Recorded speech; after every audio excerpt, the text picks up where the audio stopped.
তো আসসালামু আলাইকুম। প্রিয় দেশবাসীর কাছে একটাই অনুরোধ, আমাদের মধ্যে প্রবাসীদেরকে নিয়ে আমার মামা কিছু কথা বলবে, আপনারা অবশ্যই মনোযোগ দিয়ে শুনবেন।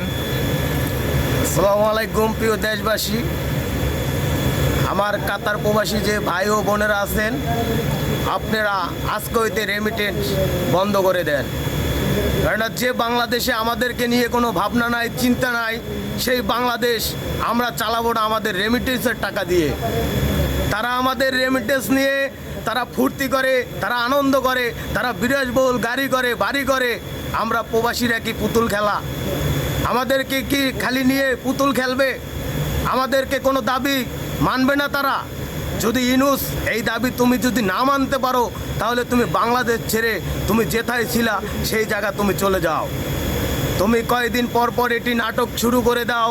নির্বাচনের আগে যদি আমাদের এই প্রবাসীর ভাইদেরকে যদি এই দাবি না মানো, তাহলে তোমার নির্বাচন দেওয়ার কোনো ক্ষমতাই নাই।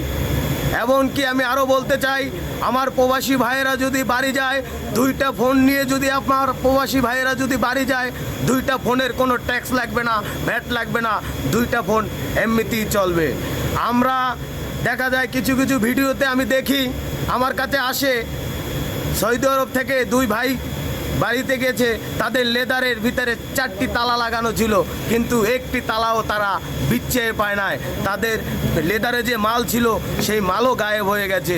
আসলে আমরা কি বাঙালিরা কি এয়ারপোর্ট কি চোরের খনি বসাইছি? আমরা কি এয়ারপোর্টে চোর পালি? আমাদের রেমিটেন্সের টাকা দিয়ে কি চোরের বেতন দেই? এইটা আমি তত্ত্বাবধায়ক সরকারের ইনুচের কাছে আমি জানতে চাই। আমার প্রবাসী ভাইদেরকে ভালো মর্যাদা দিতে হবে।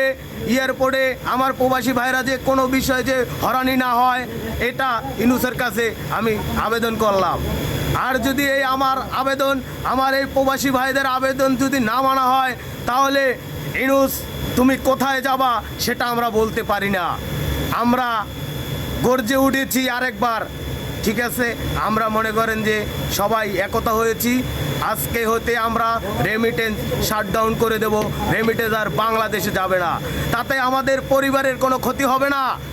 আমরা কেন হাজার হাজার টাকা আমাদের প্রবাসীদের ভাই ও বোনেরকে আগেই দিয়েছি যে তোমরা এটা নিয়ে খরচা করো।